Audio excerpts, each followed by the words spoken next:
Hey everyone, in this video, I'm going to be showing you how to connect HubSpot to your OpenClaw instance using this HubSpot skill.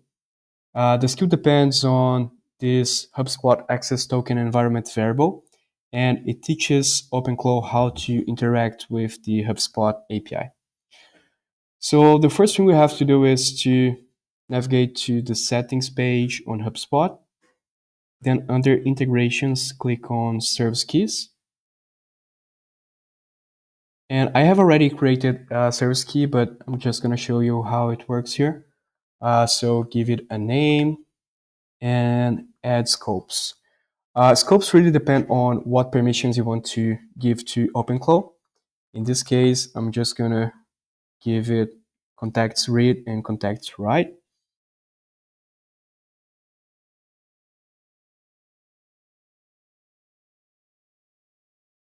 And now we have a service key.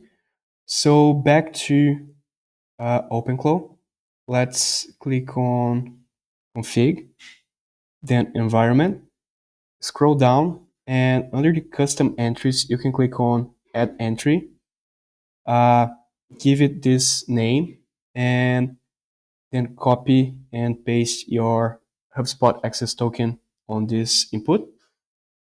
Then you can click on save, and this is going to restart the OpenClaw gateway. And after doing that, we can finally install the skill. So I'm going to copy a link to this skill, navigate to chat, and tell OpenClaw to install it.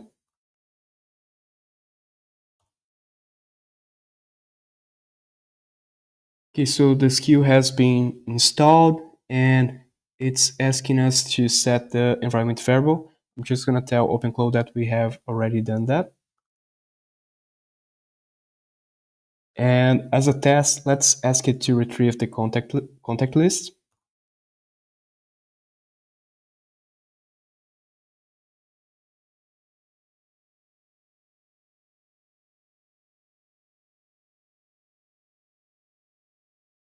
Awesome, it's working. And now this is an optional step, but I think this is really recommended. We can tell OpenClaw to ask for confirmation before changing anything in HubSpot.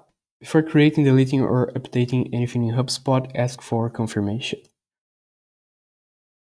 Awesome. So now let's try it with this contact here.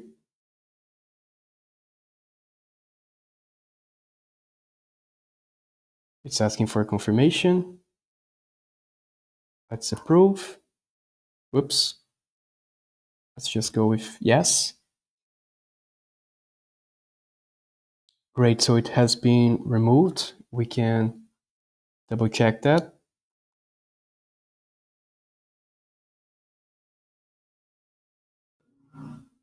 Awesome.